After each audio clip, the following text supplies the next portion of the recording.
record there.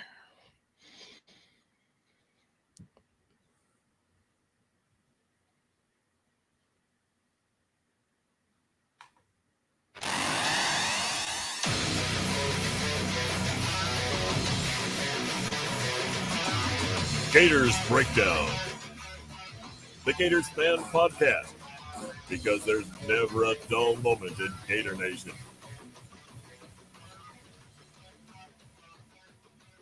The Gators Breakdown podcast is ready to go. I'm your host, David Waters, and you can find me on Twitter at GatorDave_SEC. I am joined this week by co-host Will Miles. You can find him at readandreaction.com and on Twitter at Will Miles SEC. Man, Will, I was going to try and take it a little easy last week, just do one draft show. Then the theatric facing interview was so good, I split it up into another episode. And CJ Henderson gets drafted by the Jaguars, so kind of a local angle here with News for Jack. So ended up doing 3 episodes last week in what I thought would be a light week. Yeah, well, nobody's complaining about having more content, Dave, these days, since there's nothing else really going on. I guess that's one of the nice parts about the draft and the NFL keeping the draft in when they did, is that there's stuff to talk about, and the draft is always sort of about hope anyway. So it's kind of fun in the times that we're in right now to talk about hope, talk about the football season, talk about what teams are going to do, and particularly how the Gators are going to fit into that. Yeah, and to do that, we'll kind of lay out our thoughts of what the NFL did last week as well as far as the new virtual draft. But to help us break it all down, also joining us on this episode as we take a look back at the 2020 NFL draft is Tyler Moss of the Fantasy Stock Exchange. Tyler, thanks for hopping on to help give us a look at these Gators in the NFL. Yeah, thank you for having me on. I mostly work with fantasy content, but I'm a huge Gator fan. Love monitoring the SEC and always love Gator football. It's what I grew up on. So very excited to be on the podcast today with you. All right, gentlemen. Yeah, so I kind of alluded to it. And last week was hopefully the last virtual draft we'll have to deal with. It was kind of weird. And Roger Goodell, I think they did the best they could given what they had to deal with. And everybody, look, I work at a TV station, so I know exactly how hard it is to try and do everything virtual right now. So as big as the NFL is, Will, man, I thought they did a good job. It was just, you kind of just lost the emotion of it. And Roger Goodell even joked about it a good bit. He missed hugging the players and the players walking up and trying the hats on and follow them from the green room and all that kind of stuff. It's and the drama, not a lot of trades. I don't know if the virtual aspect played into that, but the drama was kind of lacking as well. Yeah, a little bit. I mean, I think we all kind of expected, or at least I think some of us were maybe thinking there might be some more technical glitches and some things that went on. In fact, they had some technical glitches when they did their dry run. So at the time I was like, well, they're going to have to invite their kids over for dinner so that they can be tech support afterwards for the draft. But I mean, I guess we learned a few things. One is that Goodell has a basement that really isn't any nicer than most of us. And, it was interesting that they had Goodell be the MC for the event as opposed to having somebody in as a host to do that sort of thing. I was a little bit surprised. I thought maybe they'd have somebody other than him. But, I think the NFL struck a pretty good tone. It's a celebration of the league. It's a celebration of sort of the interaction with college football. But at the same time, it's a little bit of a muted time just because of the coronavirus. I think they sort of struck the right balance and really gave people what they were craving. I mean, obviously the ratings say that. So, pretty successful 3-day stint for the NFL and certainly a lot for everybody to talk about. Tyler, what were your thoughts? Yeah, so, I mean, I thought there would be, maybe either it was going to be a lot more trades or there was going to be a lot less. And I think early on we were seeing teams were kind of hesitant to move picks. But as the draft kind of got moving on and into day 2 and into day 3, I think teams were more comfortable in moving off their picks and going back to what it was before. It definitely was different, but I think teams started getting adjusted to it. I don't really see it as a long-term solution either. I know that was kind of in some talks. It's definitely a 1-year thing if it can stay to a 1-year ordeal. So I'm ready to go back to the players being there and the more drama and fan experience for it. Especially when you go to the fan experience that was Nashville a year ago, and you saw how, what was it? Is it Broadway? Is what they call it down there, downtown Nashville, and how they filled that up. In comparison, yeah, we got Vegas would have been fun and seeing how they do that. So good for Vegas to get the draft back in a couple years. But that's yeah, you definitely, especially seeing that stark change from a year ago, I think speaks volumes to kind of the situation that we're in. Yeah. Yeah, there will be some interesting. I'm sure it'll be like the XFL a few years ago when the first time it started. There were some things that the NFL took from that experience, in particular the camera that's sort of above everybody. And obviously, I'm not sure anybody could watch football without that behind view camera that you get with the camera that's on the pulleys anymore. And so I suspect they'll take a couple of things that they thought worked well. You do wonder whether the war rooms will sort of shrink down because they had to do it with sort of a skeleton crew this year. And I'm sure there are organizations that'll think that was a better way to go, and they may end up doing that in the future. But certainly looking forward to the fountains and the boats taking the players over to hug Goodell and all that sort of stuff. Just because it's a pageant, right? And nobody wins or loses any games. It's sort of like the NFL's equivalent of National Signing Day, and so it's fun and it's interesting to talk about. But certainly without the pageantry, it does feel like there's a little bit missing. Yeah. Tyler, before we get started, man, let us know and let our listeners know what the Fantasy Stock Exchange is all about. Yeah, so I'm a co-founder of the channel. We're relatively new. It's fantasy football oriented, Dynasty Devy, which is involving college players, redraft as well. So it's mainly circled around fantasy content, but we do go over this past. We just put out a rookie guide, Fantasy Stock Exchange rookie guide. We just put out, and that we wanted to make 100% free. We wanted our viewers to get as much from that as possible. FSEDraftguide.com is where you can find it, 100% free. Again, breaking down all the players that we find fantasy relevant. And more to that, I'm just overall a football fan, and I'm a huge Gator fan, so I'm really excited to be talking Gator football and Gator landing spots today. Awesome. So we'll get into the NFL draft here and our thoughts of how these players fit into their new teams and some Gators news and notes dealing with the draft. But before we get there, remember you can find Gators Breakdown on news4jax.com/Gators Breakdown. You'll find all the Gators Breakdown episodes as well as News4Jax coverage of the Gators.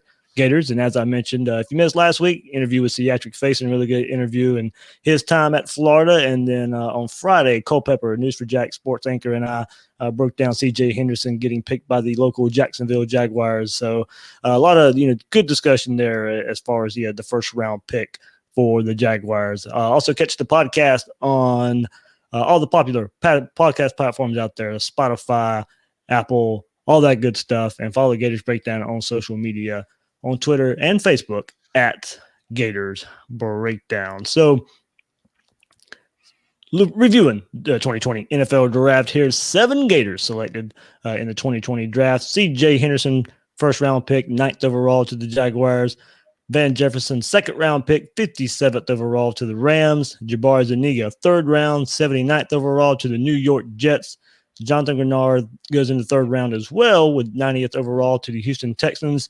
The New York Jets picked up LaMichael Perine with the 120th pick in the draft, while Freddie Swain and Tyrie Cleveland were selected by Seattle and the Denver Broncos with the 214th and 252nd picks, respectively. So with those 7 picks, the Gators finished only behind LSU with 14, Michigan and Ohio State with 10, and Alabama with 9 for the most draft picks in the 2020 NFL draft. Florida was also tied with Clemson and Georgia, who also had 7 picks apiece. So, Will, you take a look at that list, and only Florida and Michigan are teams that haven't reached the college football playoff yet. Florida's just right behind those, other schools in fighting for a coveted college football playoff spot. And number of draft picks is just one metric we can look at, to say Florida just might be a little closer to those schools and just looking for a few more elite players to get up there. Yeah, well, I mean, we've talked a lot about Mullen and bringing in transfers, especially this year with Lingard and Shorter and all those guys coming in, and you look at this list of the 7 guys, and 2 of them are transfers, right? So you've got Greenard and you've got Van Jefferson, 2 of the top 3 guys coming in who are transfers. So I do think it says something about the Mullen's ability to sort of cull from that market and be able to develop there. But C.J. Henderson, obviously, we all sort of thought he was a first round pick last year and didn't do anything to hurt his stock. So he's up there really high, and sort of helps perpetuate that DBU moniker that Florida likes to argue with LSU about. And I think having 3 wide receivers is a big deal too, because Mullen even said it in his sort of Zoom meeting with the press this week, that getting guys to buy in to have the ball spread around, but getting them all drafted means that it's a whole lot easier to convince the next group of guys coming in that having the ball go, get split amongst multiple guys is not necessarily something that's going to hurt their long-term prospects. So a very positive 3 days for Florida. Tyler, you think so too? Of course, everybody likes to compare when you're looking at NFL draft. The SEC themselves just dominated the draft, but here you have, Florida. Everybody wants to know kind of, peg Florida, 2 years ago coming from Jim McElwain, and then success, 21 wins under Dan Mullen. The success, for the draft hasn't really slowed down for Florida, whether they're winning or losing. Yeah, it was an impressive draft for Florida and who they were bringing in. Van Jefferson, I thought in the second round was honestly shocking to me. I was very much bought into him as a fantasy value, and obviously being a Florida fan, I very much liked him for the Gators. So him going in the second round was very, very surprising. It meant that teams were understanding of the volume that had to be spaced out between multiple different receivers there. And people got behind Van Jefferson as a talent. They're like, you know what, if we give him a little bit more volume, we think he can take up that next step and really play a value for us in the NFL. And then other receivers like Swain and Cleveland, another guys that I think teams were willing to take the risk on because of the Dan Mullen system and the proven Gator offense, that these guys are fighters. They're used to having to deal with a lot of competition, and they're competitors. So you can take a guy on your team like that. They will compete for you, and you'll get great value out of that. So I was very, very happy with all the Gator players that were able to go off. All right, a couple notes before we break down the players here. Florida is the only SEC school and one of just 4 schools nationally to have had at least one player selected in every draft since 1967, the common era of the draft. Of that group, Florida, with 265, has the second most players drafted, with USC with 343 ahead of Florida. In Michigan, 264, Michigan State at 193, trailing the Gators. Florida's total 7 picks in this year's draft is the most by the Gators since 2017. It was also the 8th time since 2000 that the Gators had at least 7 players drafted. Additionally, Florida has had at least 5 players selected for the 6th straight year. So let's take a look here at how these players fit into their new teams. And of course, I broke it down a lot last week, but CJ Henderson was the first pick. And want more thoughts on it, you can go check out last week too, but let's get Will and Tyler's thoughts here. Simply put, Jaguars had a lot of needs and could have went anywhere with this pick. No more Jalen Ramsey, no more AJ Bouye. Tyler, the Jags are getting a good player that can run with the best of them. Yeah, I think they're getting a very effective player in CJ Henderson. You can't deny the vacation of the 2 players that left Jacksonville. AJ Bouye going to the Broncos, and Ramsey obviously traded midseason to the Rams. So there's a lot of things that are missing, and cornerback was definitely a need that needed to be filled to replace those 2 guys. A lot of vacated tackles, a lot of targets that were thrown at those 2 players, a total of 107 overall targets to those players, 117, my apologies. Tackles wise, are sitting around 82. I mean, so clearly these guys were getting targeted when they were playing, because they were the main 2 corners for Jacksonville. So Henderson's going to have to step on and be the most effective corner for them. He's going to have to play the 1, and I think he can do it. I think he can step up and be the 1 instantly on an offense. Obviously, that's what he was dealing with Florida. Well, man, the big knock, and a lot of people are hitting CJ with, hey, he can't tackle, or he's got a lack of tackling. Look, that was an issue in 2019, but man, as much as we preview Florida and talk Florida, especially going into last year, I don't ever remember that necessarily being an issue. Talking in regards to CJ Henderson before last season, and of course the whole team had trouble tackling Miami in the first game of the season, and he obviously contributed there. Look, I get the knock because it definitely was one in 2019, but I just really don't, I don't remember it being such of a knock going into the last season. No, I think the tackling stuff is sort of, you see him in Miami in that game, and then every time he misses one after that, it's sort of exacerbated because you sort of have that in your mind. But here's the reality: is when you're a cornerback, the least important thing that you have to do is tackle.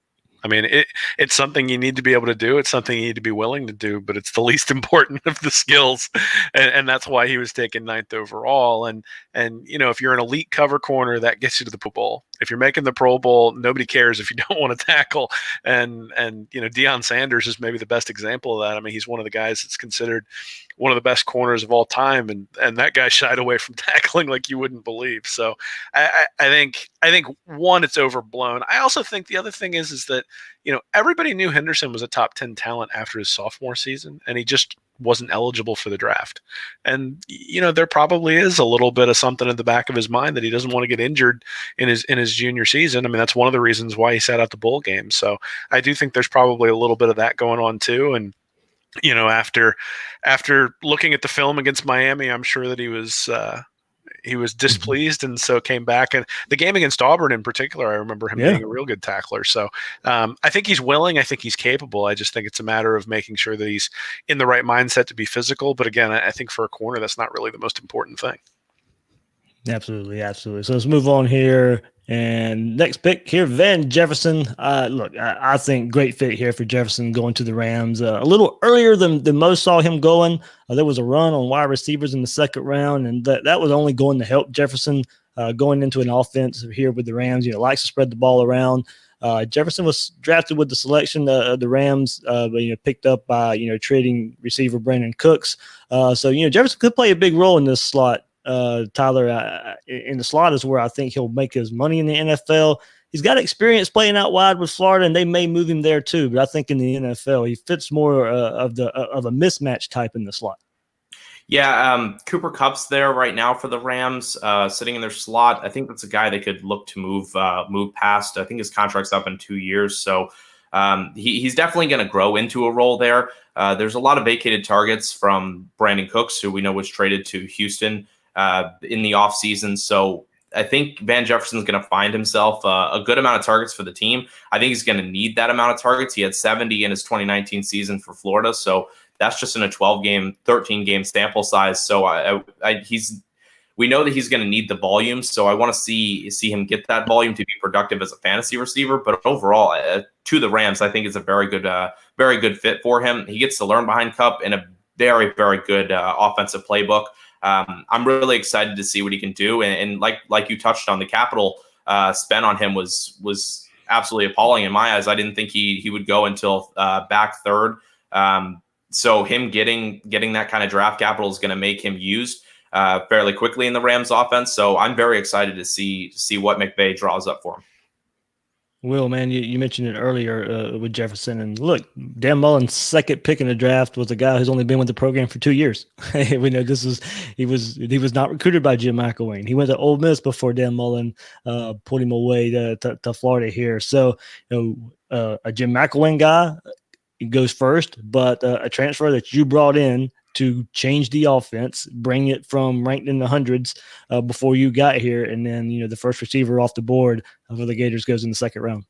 Well, I mean, I think that's the key, right? Is that Jefferson is an offensive player going high in the draft, and I think it was a stat I heard that the last time Florida had a guy go as high as Jefferson was Tim Tebow back in 2010. So, I mean, it's been a long time since Florida's had an offensive guy up that high, and no wonder they've struggled with recruiting guys at elite receivers when they haven't really had anybody going in the draft. And from a fantasy perspective, I think it's a great point that he was drafted in the second round, and so they're going to have to utilize him. But he's also 6'2", and I don't think Kupp is that big, and so at 6'2", you do wonder whether they're going to utilize him down in the red zone a lot more. Particularly even putting him out wide, because he does have the ability to generate separation in one-on-one coverage. That's really the one thing that everybody has been pretty consistent about Jefferson about, is that when he gets somebody in one-on-one coverage, he has the moves and he has the ability to get him on his hip and be able to beat him. Doesn't necessarily have the straight line speed that you would want in a truly elite wide receiver, but he had 8 explosive plays last year on those 70 targets. So, if the guy I maybe would compare him to is an Adam Thielen for Minnesota. Like, that's kind of what I'm thinking in terms of what he might be in the NFL. Yeah, and just to to touch more on that red zone effect. I mean, my favorite play from Van Jefferson the whole season was right there at the end of almost the end of the second quarter there against LSU when he had that cut in as a slot receiver for that touchdown score with about 4 seconds left. That play was incredible. Just what he was able to do to create any space possible that close on the red zone.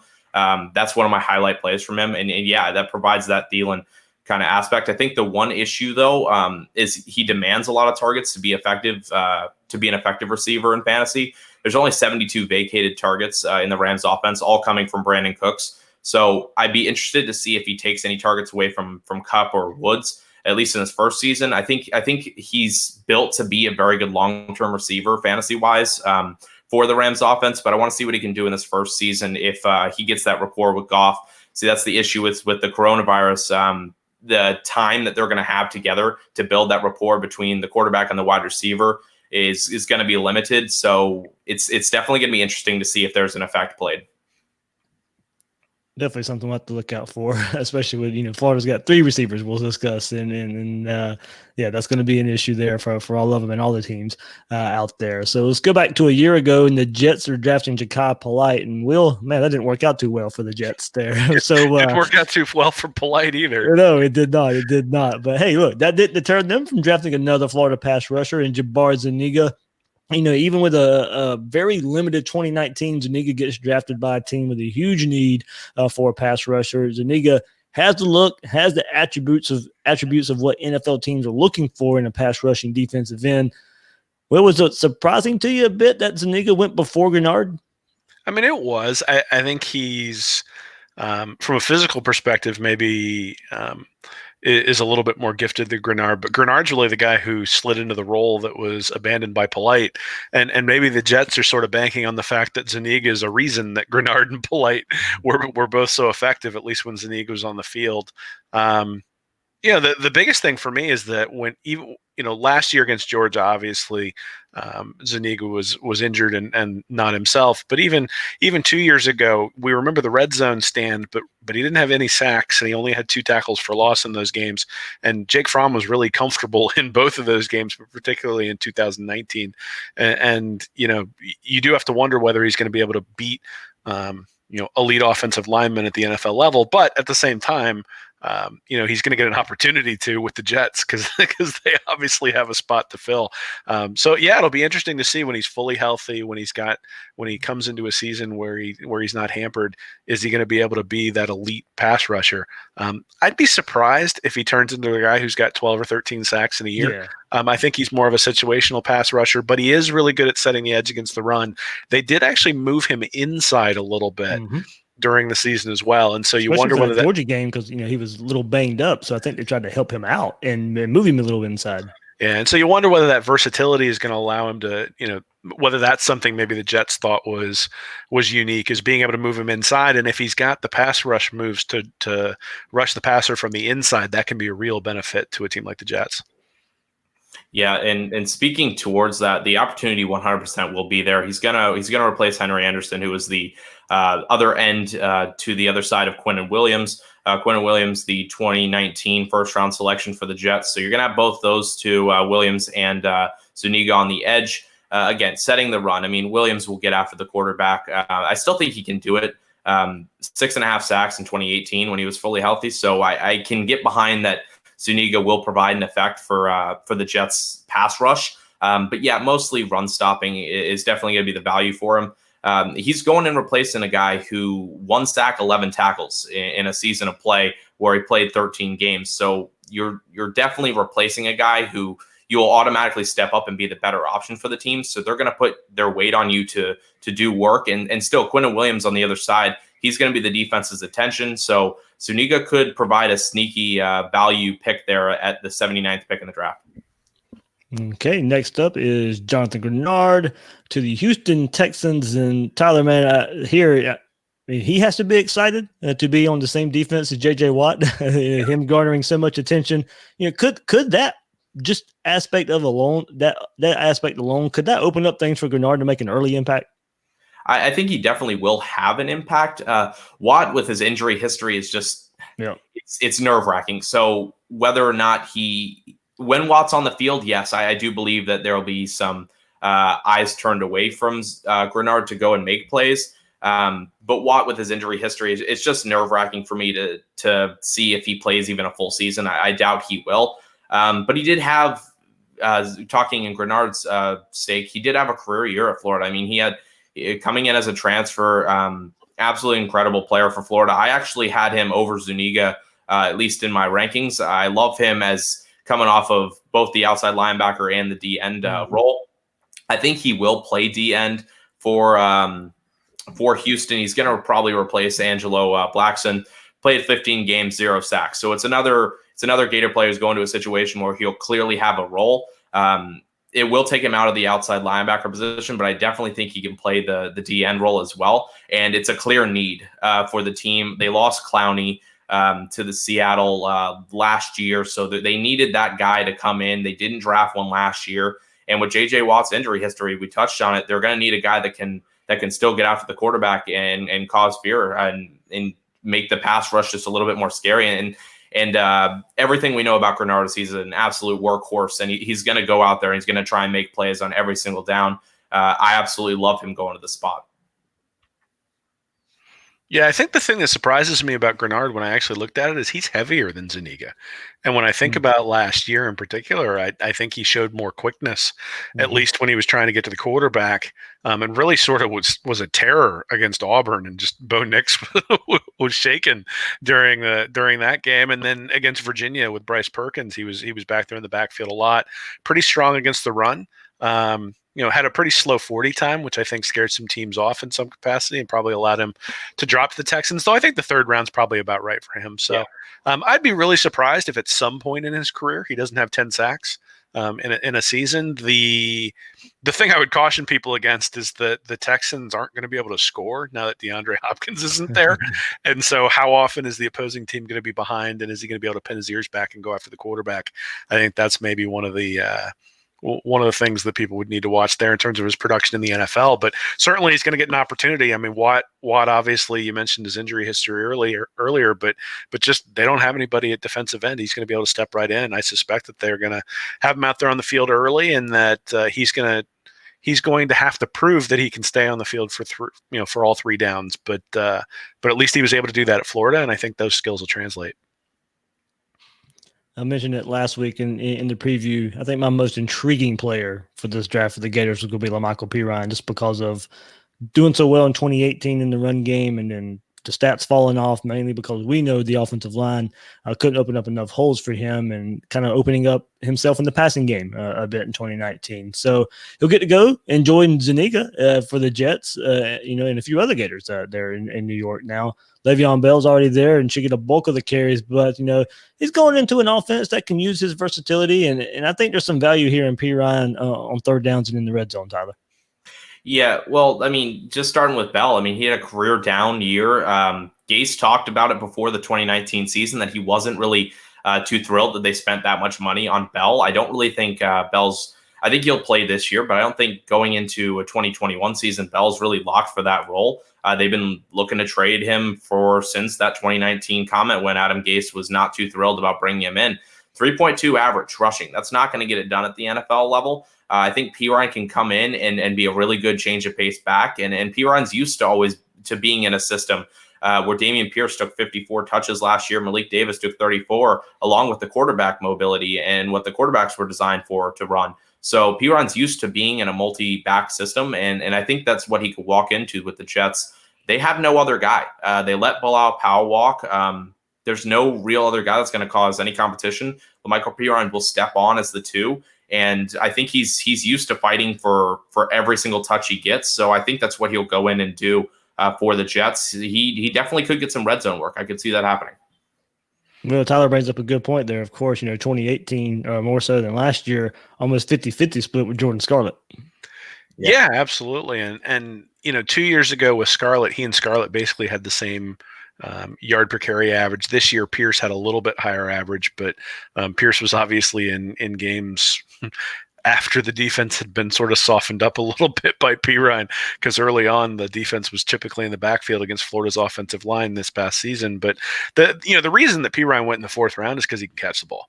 And, when you think about him being the number 2 running back for the Jets, but specifically when you think about fantasy from a PPR perspective in those sorts of leagues, I think he might have some real value because he's going to be a target. I mean, that was really a huge deal for Mullen's offense, was being able to have Perine and Pitts in the 11 personnel and then just split them both out wide. And all of a sudden you've got defensive backs.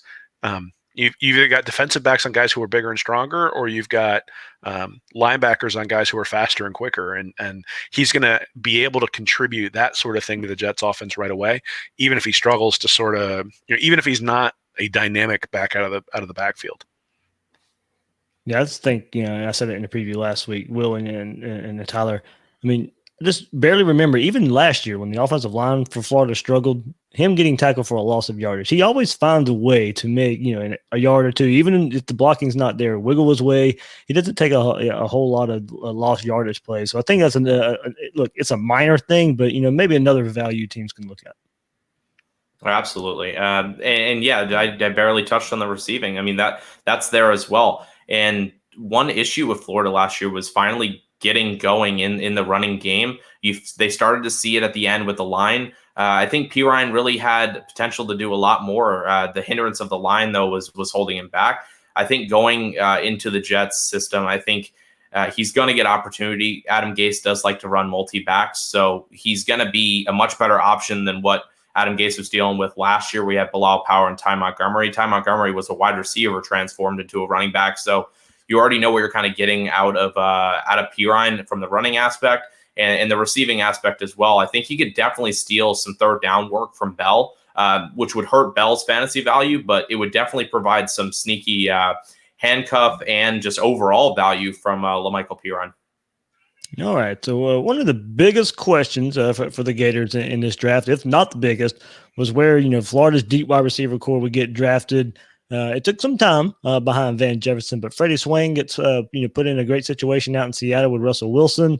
Will, you and I were talking over the weekend, and you really like this fit. I know I bring this play up a lot when discussing Swain, but the catch and run versus Tennessee in 2018, Franks escapes the pocket, found Swain, he runs away from Tennessee players. I mean, that's the type of play I see something a good bit of. Russell Wilson freelancing, creating plays, and finding a streaking Freddie Swain, and they're like plays like that or something I can see maybe Seattle getting with Russell Wilson teaming up with Freddie Swain.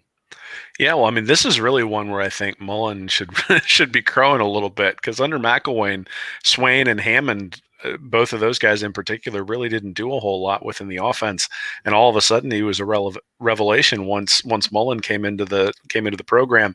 The interesting thing is, I mentioned that Van Jefferson had 8 explosive last year on 70 targets. Over the last 2 years, Swain's had 14 explosives on 78 targets. So he's a lot more explosive player than I think we give him credit for, which is interesting because he doesn't seem all that explosive on punt returns.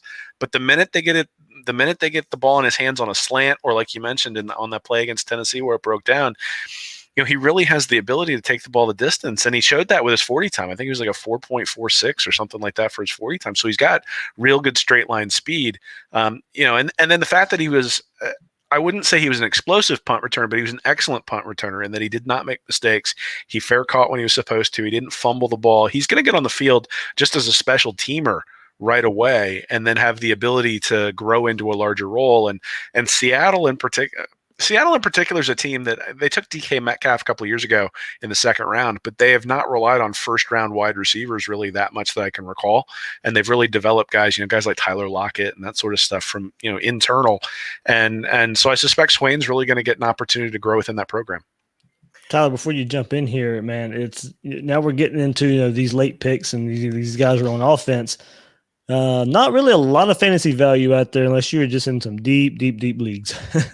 Yeah, not necessarily, but really what you're looking for when you find these deep wide receivers is, will they be able to provide any sort of value, and what will they be able to do with that value and with anything that they can do for the team? So obviously special teams, when you're looking very deep at a wide receiver core, You look at, can they provide an effect on special teams? And I think Swain can. Seattle already announced that's what they plan on using him to do and having him grow into a wide receiver role. Only one punt return touchdown for the Gators for Swain, but I think he has that explosive ability to make plays in that punt return game. They need that piece. I think he's coming in fighting for the fourth spot for the fourth receiver, so he can not only provide that return game value, but he's competing with David Moore and Philip Dorsett as the 3-4 in Seattle. So I think he can definitely find his way into the starting offense come probably the end of the year. There's probably not too much value this year, but definitely look to see what he can do in the return game and look to see what he can do with battling out David Moore and Philip Dorsett. Philip Dorsett's on a 1-year deal as well, so there's not a commitment to him. They drafted Swain with a pick. Unlike undrafted guys, they clearly see a value in taking him. So interested to see what Swain grows into.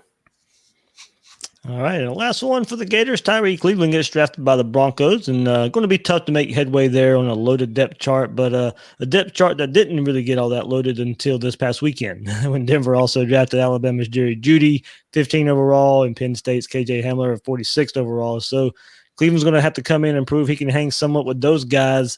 One plays will, and you guys both just mentioned it, the right attitude and experience to be successful in special teams for Tyrie Cleveland. We've seen him out there just enjoying the game of football the last couple of years with the coaching change, running with players down the field with long score touchdowns or running with them on the sideline. A guy who's really enjoyed football the last couple of years, a gunner on special teams as well. So if much like Swain, but maybe in a different fashion, going to have to make his way, I think, on special teams first and foremost. Yeah, I think Cleveland's career at Florida was a little bit underwhelming, really, when you look at sort of the hype when he came in, and when McElwain flipped him, it was a pretty significant deal right on signing day there, if my memory serves me correctly. But his unselfishness is something that I think really has stuck out, and really stuck out for this entire wide receiver group. And this is one of those times, when you're in the 7th round and you've already drafted 2 wide receivers early, you need a guy who's just going to come in and grit and grind. And Cleveland fits that profile, but he also fits that profile from the standpoint of he's got significant talent. It just wasn't something that necessarily got unlocked in a big way at Florida, other than the heave to cleave against Tennessee after the hurricane. But I think that's the thing, is you look at somebody, he's fast, he's big, he's strong. He ran pretty good routes when he was there at Florida. He just wasn't somebody who got utilized a whole lot for whatever reason. And so, I understand why the Broncos would take a flyer on him, particularly knowing that he's not going to be an issue, that he's not going to be really, he'll be pushing for reps, but he's not going to be complaining if he doesn't get them. Yeah, and I think the whole goal for Denver in this class is they came in with Deshaun Hamilton and Courtland Sutton, and that was it. Sutton, a breakout player, but Deshaun Hamilton, really not a reliable 2 wide receiver at all. They drafted Jerry Jeudy early in the 1st round, and then they went right back to receiver with their next pick by getting KJ Hamler. They go with Tyrie Cleveland too, so they get 3 wide receivers in this class. I think their goal is to see who's going to hit and who can be relied on for this offense in the future. They also obviously have Noah Fant too at the tight end position, so they're giving Drew Lock as many targets as possible to work with. I think the whole goal, though, is for every team in this division is Tyreek Hill is on the Chiefs, and the Raiders, they tried to emulate that by going with Henry Ruggs. Denver tries to do the same thing. They get a KJ Hamler. They're just trying to see if any of these guys can kind of pan out and be that dominant effect for their offense. I think Tyrie Cleveland definitely can find a role for them, definitely in the return game if he can fight out KJ Hamler. But I think the opportunity is there because there's no proven receivers outside of Courtland Sutton in that offense. You can't count the rookies yet because Jerry Jeudy and KJ Hamler have yet to take a snap with Drew Lock. So I think that there's definitely a competition. I would love to see what happens. I kind of would like to compare it to when the Broncos had Phillip Lindsay and they had Royce Freeman last year or a couple years ago. And Phillip Lindsay came in as an undrafted free agent, close to about where Cleveland's at as a 7th rounder. And Royce Freeman had that second round value, and Lindsay takes the job. So I think Denver is plenty okay with going with the best option, not really worried about draft capital, which I think is definitely in Tyrie Cleveland's favor. No, all right. So that is a look for the Gators that were drafted there. But of course, guys that don't get drafted get signed undrafted free agents, and Gators had a few of those guys as well. Tommy Townsend, punter, looks to be the punter for Kansas City now after they picked him up as an undrafted free agent. And then on Tuesday, Kansas City released Dustin Colquitt after 15 seasons. So Townsend gets in there and looks to be the punter this coming up season for the Kansas City Chiefs. Josh Hammond signed here with the Jaguars, David Reese to the Carolina Panthers, and defensive tackle Adam Schuler to Arizona. So before we let Tyler go, let's take a peek at 2021. Never too early, right? I mean, a year away. So, of course, as soon as the draft is over, you start seeing mock drafts for 2021. So, just peek there, and some names for Florida that will be floated around the next year or so. Of course, Kyle Pitts start right there. Kyle Trask, Marco Wilson, T.J. Slaton, Trevon Grimes, Jeremiah Moon, maybe Brenton Cox if he has a dominant season. He'll be draft eligible to transfer from Georgia there. So looked at a few 2021 mock drafts from publications like CBS Sports, NBC Sports, Walter Football. None of them have any Gators going in the first round. That includes Kyle Pitts there. So look, the Gators have had 10 first-round picks in the last 8 drafts. And a lot of these mock drafts, only just one round there. So, 10 first-round picks in the last 8 drafts for the Gators. Florida has had a first-round pick in 12 of the last 14 years. So if these mocks somewhat hold true, then those marks will take a hit. But, let's be honest. These mocks will change a lot. Many mocks a year ago had Jake Fromm going in the first round and Joe Burrow a mid to late rounder. So we see how quickly things can change and how that turned out. So, but still an interesting look a year out from where from what they think about Florida. Florida only had 1 first round pick this past season. And as of now, many not seeing having one next year, Will.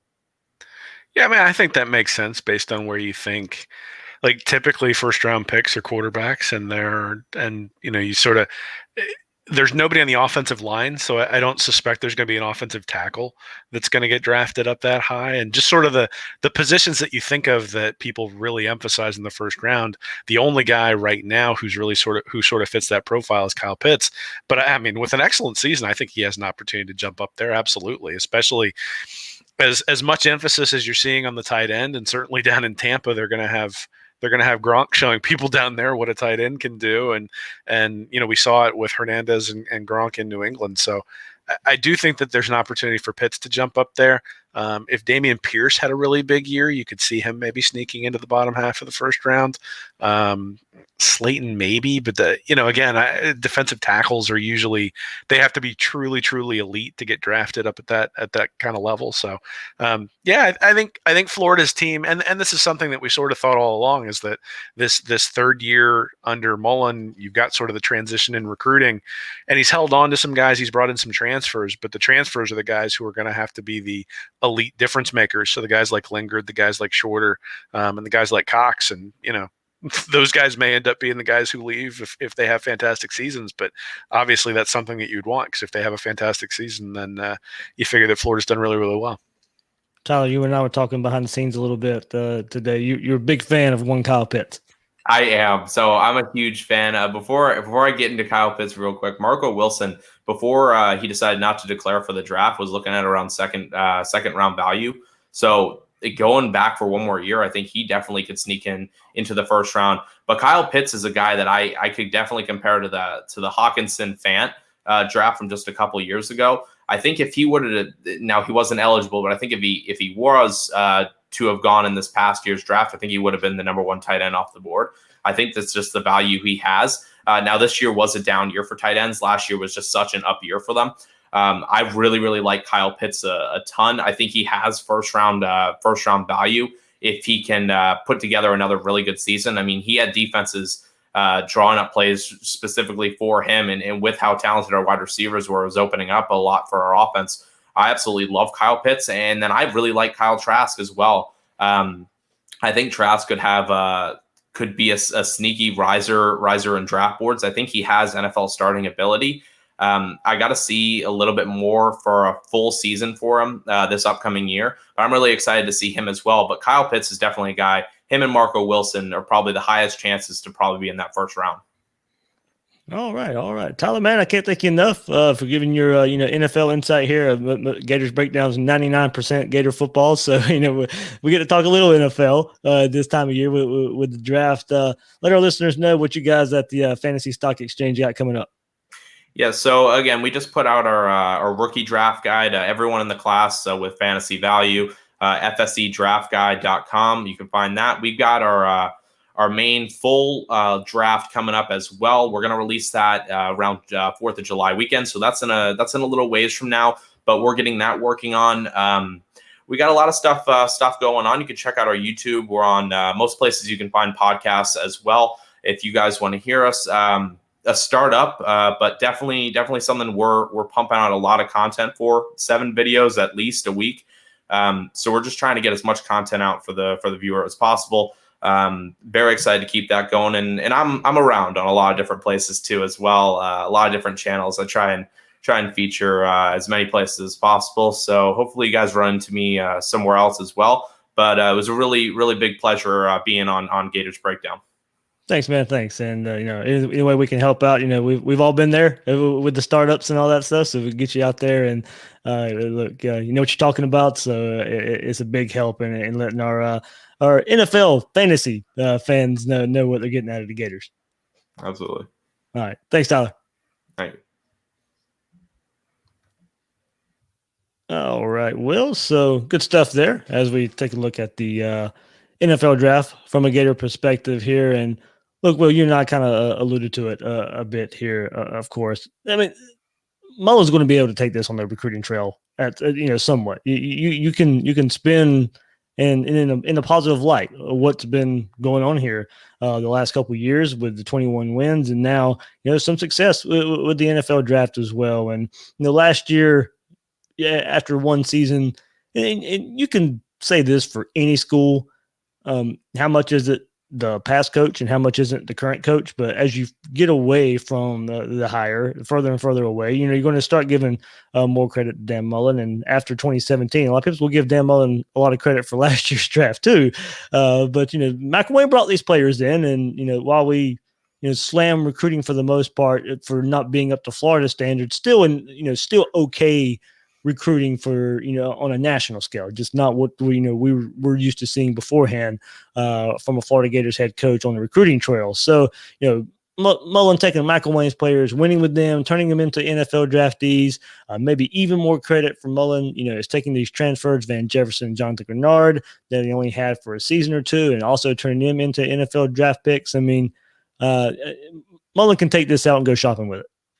Yeah, he absolutely should. I mean, I looked at, I think it was last offseason, I looked at the development and the number of 2 stars, 3 stars, 4 stars, and 5 stars that Mullen had go into the NFL draft compared to sort of what the average was. And each of those categories, his players made it to the NFL more often than sort of the average in college football. And I think that's indicative of his ability to develop the players and get them to be elite. And certainly when you've got 7 guys getting drafted and then you got another 3 or 4 who are being undrafted free agents who have the potential to represent the university in the NFL, that's a big deal because, I mean, if I'm a recruit, I'm looking at LSU and seeing 14 guys get drafted and saying, all right, that might be a place I want to go. And LSU just won the national championship. That's where Florida wants to get to. And so one of those steps is convincing recruits that you're going to get them to the next level. And that's why I said earlier that having all 4 wide receivers get a shot in the league, but having 3 of them get drafted, I think is a big deal because I do think that the unselfishness of Cleveland and Swain gave them a leg up when it came to teams that were considering taking them in the 5th, 6th, and 7th rounds. And that's something that I think that is going to help Mullen as, if somebody tries to negatively recruit and say, you're not going to get 80 catches, Mullen can come back at him and say, well, you're going to be healthy when you get to the NFL. And by the way, you're going to get there anyway. So he should absolutely use it for recruiting, anything he can do to help bump up the talent level.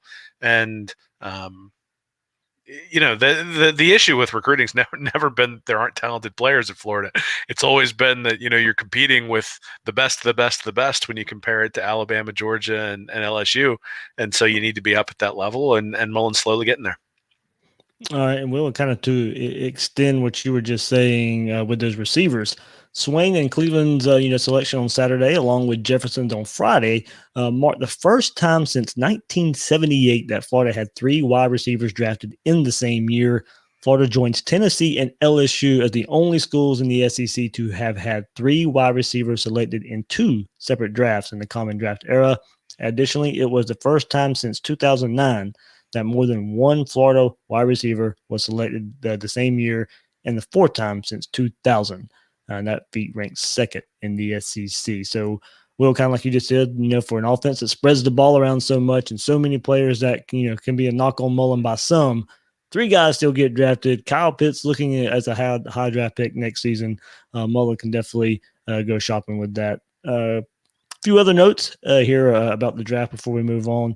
Florida ranks tied for first nationally among schools with the most wide receivers selected in the first 3 rounds during the common draft era, tied with 19 each among Tennessee and Ohio State. And for the 6th straight year, at least 5 Gators were selected. This is the 13th time since 2000 that the Gators had at least 5 Gators taken in the NFL draft. And Will, one more. The Gators' 7 total drafted players represent the most in the state of Florida this year. Florida with 7 draftees, Miami with 4, FIU with 2, FSU with 1, UCF with 1, Florida Atlantic 1, South Florida 0. Florida leading the way here in the state of Florida.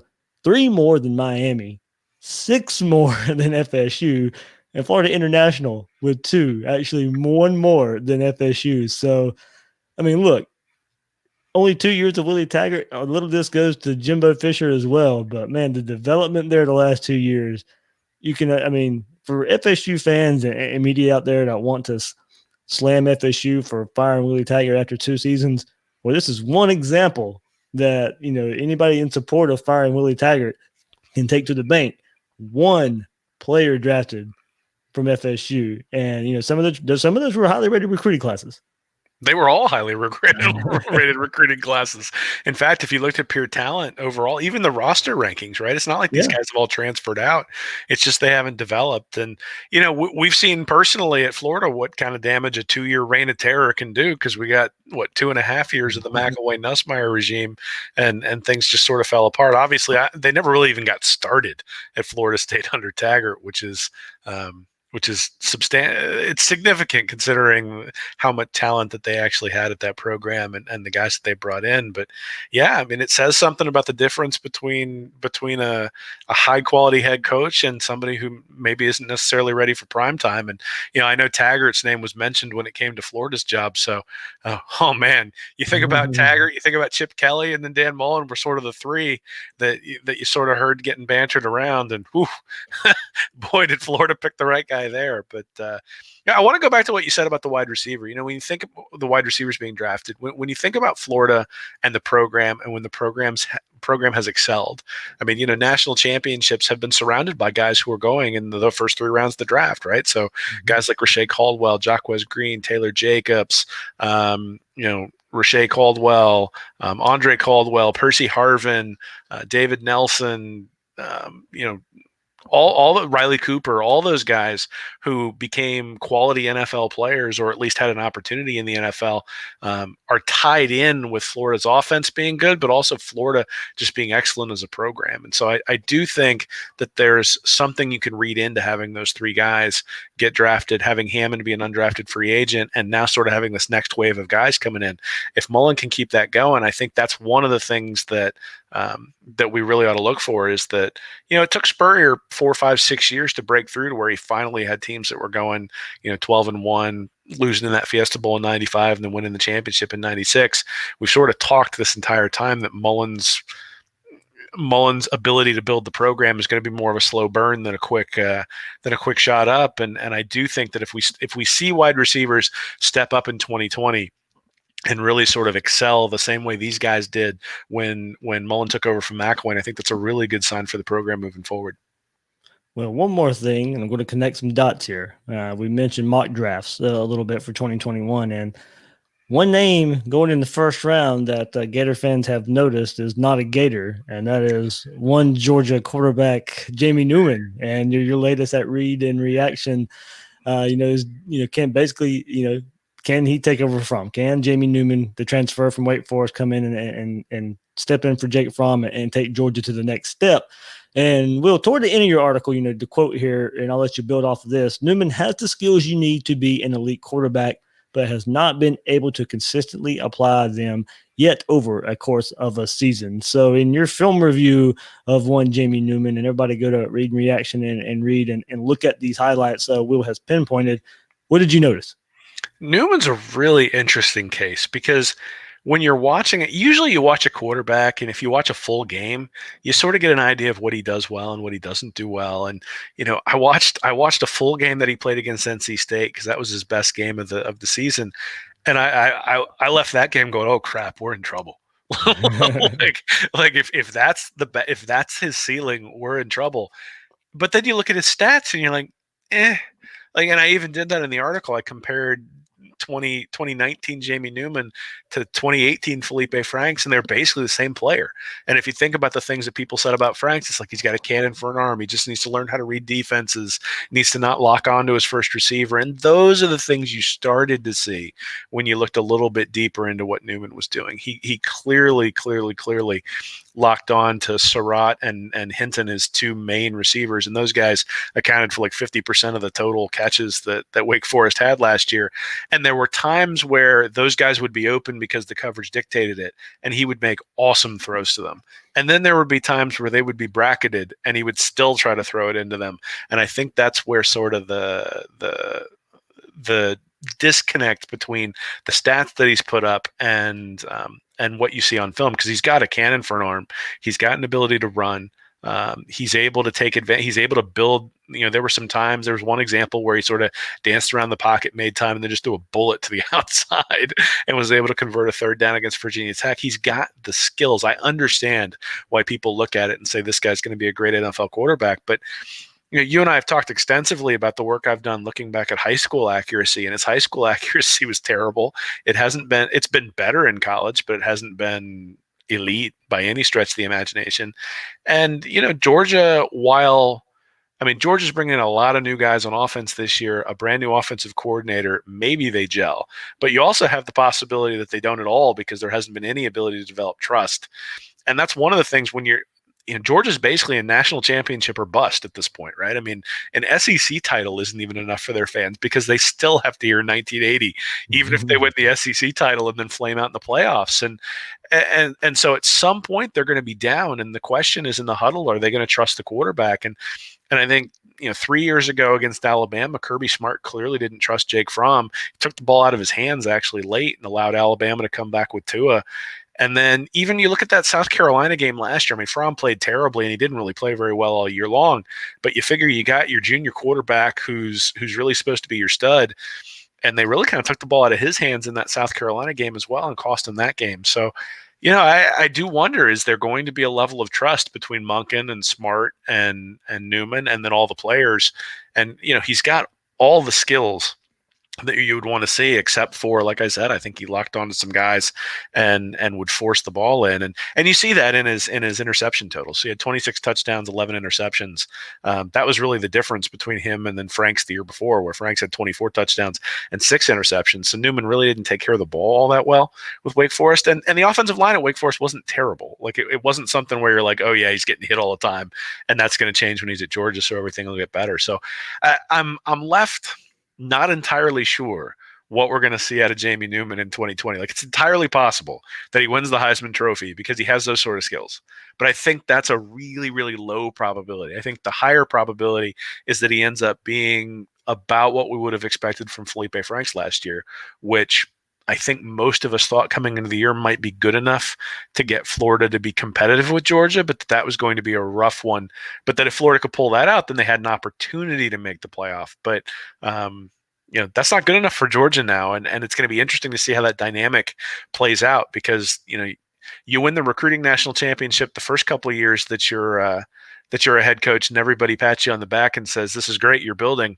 We're hopeful that the program's going to take the next step, but Georgia's actually sort of receded the last couple of years, going from the national championship to just, the SEC championship loss, and then not even making, or, and then the SEC championship loss to LSU last year that wasn't even remotely competitive. So, I'm sure people in Athens are getting a little bit antsy, which is one of the reasons why they're pushing the Newman narrative. But I think there's some things that they need to be concerned about, and things that, especially because of the coronavirus, because the schedule might be condensed, and because they have to play Alabama, Auburn, and Florida next year, that there might be an opportunity for the Gators to get them. Yep, and Pro Football Focus is also one of those publications out there, kind of behind the hype train of one Jamie Newman. And since they like to give so much of the positive, I'll throw some negative out there too. So you did a little bit in your article there, Will. But his, stats over his final 5 games: Virginia Tech, Clemson, Duke, Syracuse, and Michigan State in the bowl game. Now, don't get me wrong. I know injuries played a part here to him and his wide receivers to a point in this stretch here, but here we go. 54 of 114 for a 47.4% completion percentage, 161.8 yards per game, 5 touchdown passes, 3 of those versus Michigan State in the bowl game, 4 interceptions, 3.28 yards per rush, 1 rushing touchdown, and 2 fumbles there in his final 5 games. So you bring that up to a lot of people, and the first thing, or the Georgia side, and the first thing they mention, well, he'll have more talent at Georgia. And there was a lot of injuries he dealt with there and all that. Yeah, there is going to be more talent at Georgia. He will be surrounded by a offensive line that was recruited so well, but missing a lot of experience. Still a lot of questions at wide receiver for Georgia. And then, replacing DeAndre Swift as well. Georgia has a lot of questions in switching to an offense with Todd Monken as well. But Will, he's also going to be playing a lot better defenses in the SEC, as you already mentioned. Alabama, Auburn, and Florida he'll have to go against. South Carolina did so well against the Georgia offense last year as well. So, he's gonna be playing. He's not going to be just facing 2 top 40-30 defenses that he faced in the SEC. He's going to be facing that, probably almost every other week in the SEC. Yeah, well, I think what's important is you listed the last 5 games that he played there. So Virginia Tech was 32nd in the country against the pass. Clemson was 3rd. Duke was 39th. Syracuse was 85th. And Michigan State was 29th. So out of those 5 teams, you had 3 teams in the top 32, and that was when he struggled. And then you look at everybody. He barely played in the Syracuse game, if I remember. Well, and then you look at everybody. Yeah, he had 13 attempts in that game. But then if you look at the teams that he built up all of his stats on, Utah State 99th, Rice 109th, North Carolina 58th, Elon FCS, Boston College 107th, Louisville 78th, and North Carolina State 80th. So that's defensive yards per play allowed, which is what I typically like to look at from a defensive perspective. So basically, he played absolutely garbage defenses for the first 7 games of the year, and he looked fantastic. And then all of a sudden, Virginia Tech, Clemson, Duke, Syracuse, and Michigan State, they started playing much more difficult defenses. 4 of the 5 there are in the top 39, and he started to struggle. And you see that in the stats. So top 25 defenses, he had a passer rating of 97.7. Just Power 5 teams, he was at 126.6. And then they played 6 teams where the defense was 75th or worse, and he had a passer rating of 160. So he really ate up the guys who were bad and struggled against the teams that were good. And those splits are important, because the interesting thing is when you look at Florida, those splits are much less pronounced when you look at Kyle Trask. And so, I think Newman has probably the higher ceiling than Trask does. I think Trask is much more consistent. The other thing is that Trask has been in that game now against Georgia in Jacksonville, experienced the whole thing. And I suspect he's going to be more ready than he was this past year for it. And Newman's going to be experiencing that for the first time. I mean, there is a difference between the SEC and being at Wake Forest, right? There are no expectations at Wake Forest. You go 6-5, 6-6. Everybody pats you on the back, says, "Oh, you did a great job." You go, 3-9. They say wait till next year. And if you go 9-3, they're about ready to build a statue for you. You go 9-3 at Georgia, they're going to run you out of town. So it's a different level of pressure. It's going to be interesting to see how he can deal with it. Yeah, hopefully that experience for Trask leads to the right wristbands for the game. So that would be useful. Oh man, it does hurt, but I'll play around with it a little bit. I got to have some fun with it. It'll make it much more sweet when they win this year, Dave. Exactly. So, all right, before we wrap up here, let's get in discussion here for Mullen hopeful for football to start in the fall. He met with the media on Zoom this past Monday. First time we've been able to talk to Mullen since about mid-March, the week before spring football practice was supposed to start. He said he's more hopeful than optimistic that there will be a season this fall, but it's hard to project, where the world will be in 4 months from now. Something that can play a part in that is he thinks the consensus among SEC coaches is that they would prefer to have 8 weeks to prepare for prepare their players for a season. He thinks everybody would be comfortable with 6 weeks if needed. He said he wouldn't mind only having 4 weeks of practice before the season if they're able to get the players in the weight room for a few weeks in advance. He did say 4 weeks would be really, really pushing it. I do agree with him on that part. So. Will, first time we get to talk to him, he kind of mentioned and talked a lot about, what just the sport that we love to cover so much, what it means out there to everybody who gets together in the swamp and tailgates every week and all that good stuff. And, he got a little emotional, sentimental, not choke up crying or anything like that. But, you could tell, he knows how much this game of college football means to the fan base, means to the students out there. Especially, I think, how much it means to us, too, to be able to talk about it every week and have a show and write about it as well. But, just kind of, he's been in discussions, of course, with ADs and other college coaches out there. And they have a timeline of 8 weeks, 6 weeks, 4 weeks that they've discussed. So, it does, lead you to believe that he is also in these conversations. And when he speaks, I think we do need to listen about, the whole hopeful more than optimistic. I think that is kind of a leeway that we may not get a start point that we are accustomed to the first week of September, but hopefully have a somewhat football season somewhere in the fall. Yeah, I mean, I think we need to take a step back and say, all right, the PGA Tour is going to start up sometime in June. The NBA is talking about coming back and figuring out how to play their season, potentially coming back middle of May, getting those guys in camp.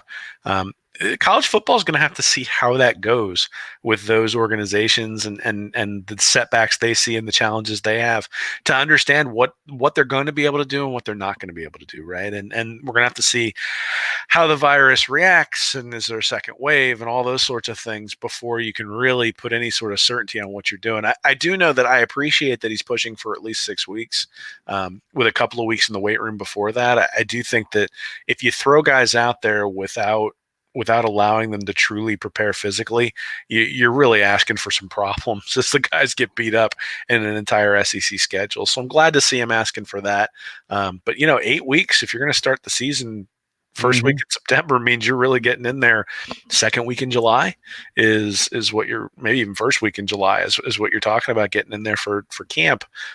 One, it's really hot, so it's good to get an indoor practice facility.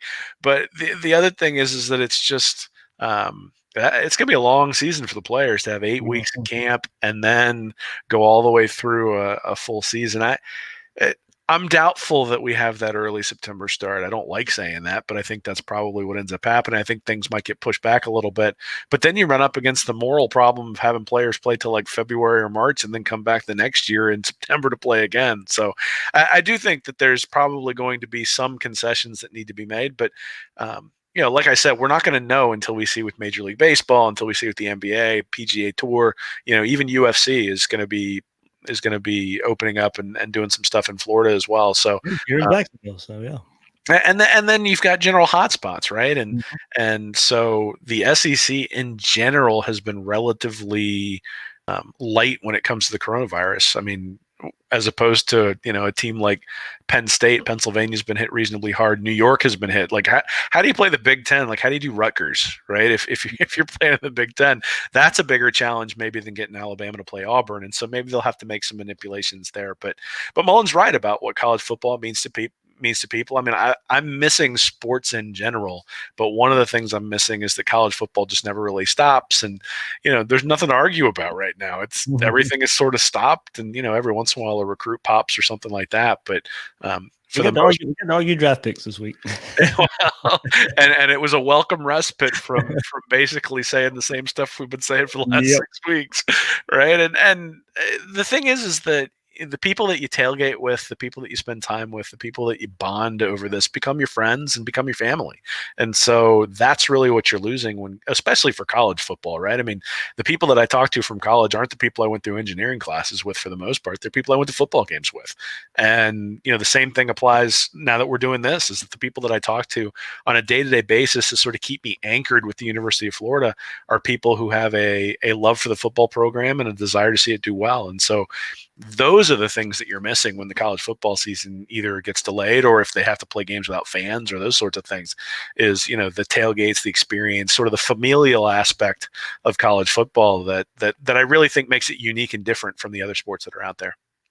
Yeah, believe me, as fun as the Zoom Harmonic Woods tailgates are, I'm missing the big bass drum. So it doesn't get to happen on a Zoom meeting. So well, I don't know. We are going to have to come up with a definition of whether drinking on a Zoom meeting makes you an alcoholic or not. But I don't think a lot of people are doing it. So. I don't think that's drinking at home alone. I think that's drinking with your friends virtually. So we'll give you a pass. Right, that's what we're doing now. So just the nature of the business right now. So a little bit of football part of this, Will, before dealing with Mullen and what he was talking to us about here is, key is to maximize the opportunity here that they have now and not dwell on what they're missing.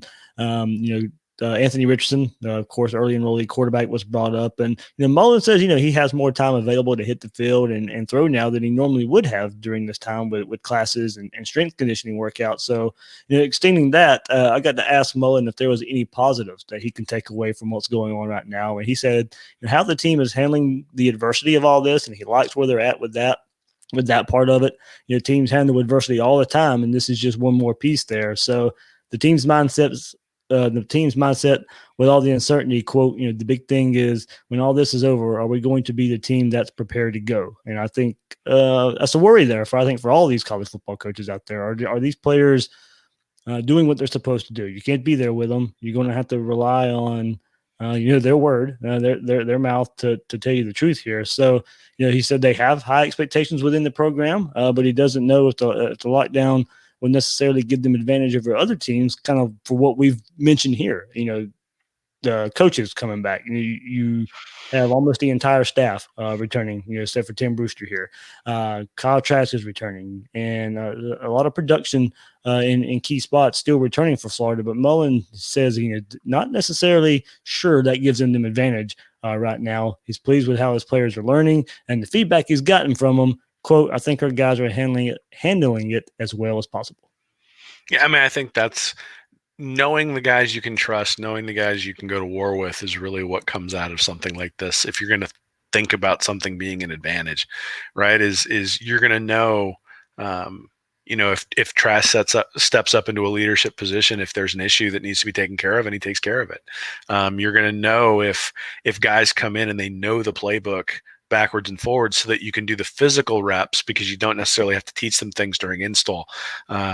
You'll know if the offensive linemen have progressed because they're much more aggressive and much more physical at the point of attack because they know what their assignments are and they know what they're supposed to do, or they've spent the time in the weight room for the guys who have access to that sort of stuff, that they've spent the time in the weight room to remain to continue getting stronger. So I think you learn who you can trust when you have any sort of adversity. And this is just one of those things where it's a little bit unique, a little bit different. It's not anything anybody would wish upon any program, but at the same time, learning who you can trust is a big deal, especially considering all the guys they have to replace.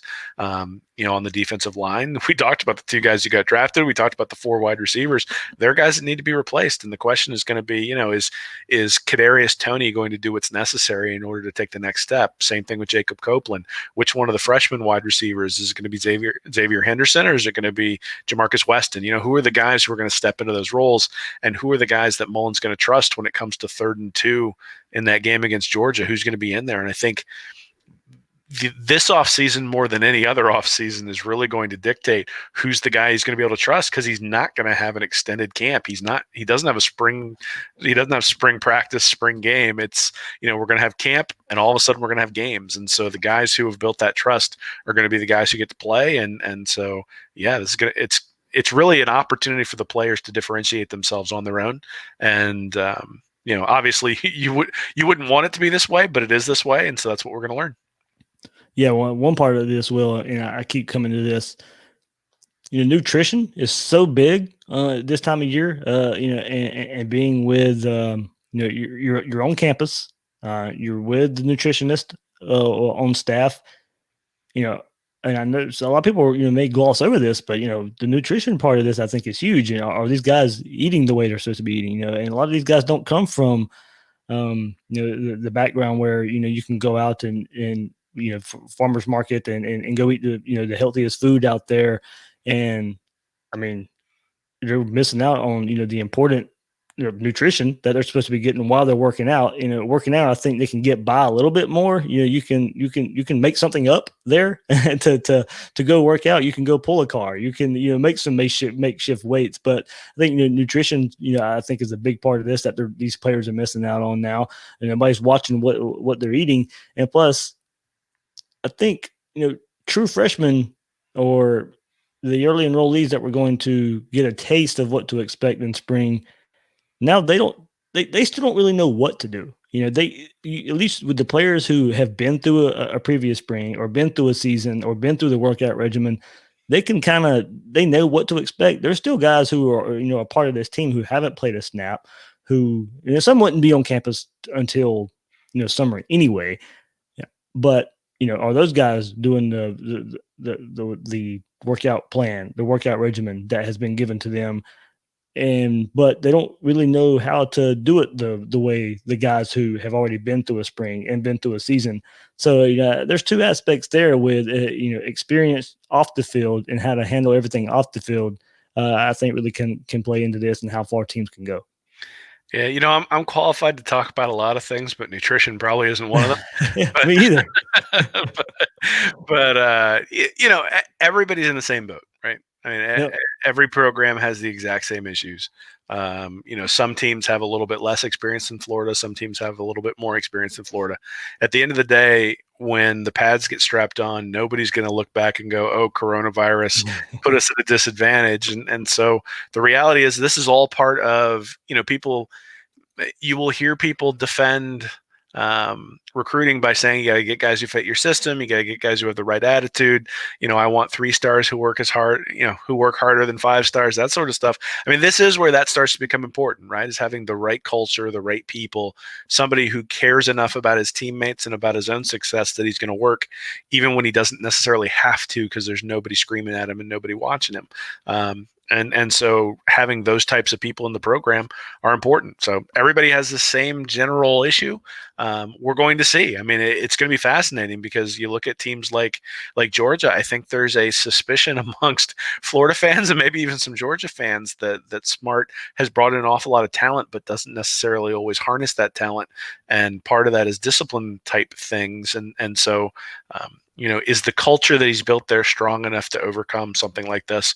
And I think we'll learn the same thing about Florida. I think for the most part, Mullen has done a really good job of building a culture at Florida. We haven't had any of the shenanigans that were going on under McElwain, or at least they've been greatly reduced. And so I suspect that's going to continue. I suspect the players will come back ready. And the guys who don't, Mullen's built up enough talent that if he's got people who don't come back ready, he's going to have somebody else ready to step in, which isn't something you could have said 2 or 3 years ago. All right, good stuff, Will, man. Of course, the Jamie Newman article just dropped today. Anything else on the horizon for our read and reaction? Yeah, I'm going to be writing a little bit about recruiting, hopefully later this week. So, especially with coronavirus going on, there's a little bit of trepidation around that, and with Wilcoxon flipping to Tennessee, I think there's a little bit of trepidation there. So I'm going to take a look, see where Florida is, and take a look where they are in relation to where they were last April, and what maybe the lack of an ability to really truly recruit may have on the 2021 class. All right, there's Will Miles. You can find him on Twitter at readandreaction.com and on Twitter at Will Miles SEC. I'm the host of Gators Breakdown, David Waters. You can find me on Twitter at GatorDave_SEC. Guys and girls out there, thanks for listening to this episode of Gators Breakdown.